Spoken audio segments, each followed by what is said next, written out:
Several of you mentioned in your opening remarks how important, how essential the public trust is to what you do at the FDA. The most recent public opinion survey I saw was from Gallup. It was about three years ago, I think, and less than 50% of those surveyed viewed the FDA either in a way that was excellent or good. That's not so great. No. What's the problem? Is it that the FDA is being colored with the distaste so much of the electorate views Washington with at the moment, or is there something more specific going on here? Mark? Well, I think that there is, behind that, as those surveys have gone up and down, behind that is a very strong level of trust in the regulatory processes in the United States. And that's reflected in the widespread use of FDA products. It's reflected in the FDA being a gold standard for the world for many approaches to regulation. I do think it also, though, reflects some of the limitations of the resources available to the agency.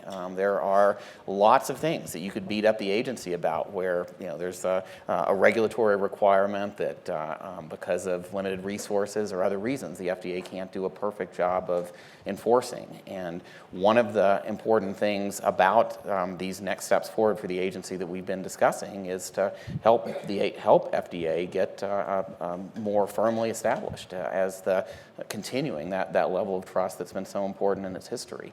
It is mixed up probably in some of the distrust of government and regulation, and as I think all of us have said, you get it from both sides when you're commissioner. Yep. The best thing about being commissioner is you can get up every morning and go do what you think is right, because no matter what you do, you're going to be criticized. And I think that's the controversies here may also just reflect that the FDA is going to be in the news, and there is going to be controversy associated with just about everything that it does. And that's not a reason to back down from this. I think it's a reason to support the agency even more. Andy? When you're in that seat, one of the things you begin to realize is that when you say the public, you're really talking about a very heterogeneous population, but it essentially breaks up into two halves. The public's made up of consumers and patients. And patient advocates and consumers have a much different kind of interaction and relationship with the agency. Consumers expect the agency to adhere to zero defects. And so they're very unhappy and concerned always that we're approving things too fast, we're allowing too much risk. Patients and patient advocacy groups want more, they want it sooner, they want it faster, and you can see the right to try laws. And so whichever day you're in, you're making somebody unhappy. So public perception is really perception by two completely different aspects of what we call the public. But at the end of the day, I really do think trust is higher than that poll reflects. And in fact, the poll that I remember, the Gallup poll a few years ago, actually showed that in the 5-year period since it had done before, the FDA had increased more than any other agency in terms of public trust. But maybe that was because it was what I wanted to see in the poll.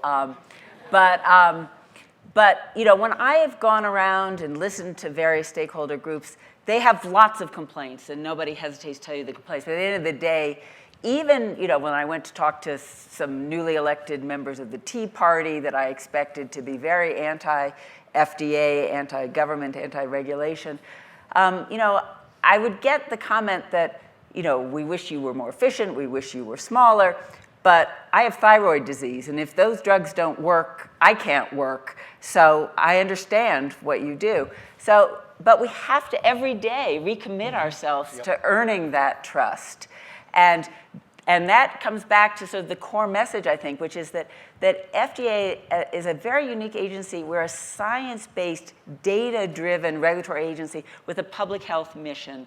And the thing that both makes our job hard and makes it easy is that our job as commissioner is to look at the best available science, to have the best scientists helping us review it, and then make a decision based on what the science tells us. Now, we don't always have all the information that we need, and that's a huge challenge.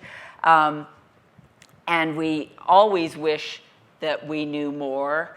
But I think it's that commitment to the science and earning the trust of the public every day that is at the core of what we do.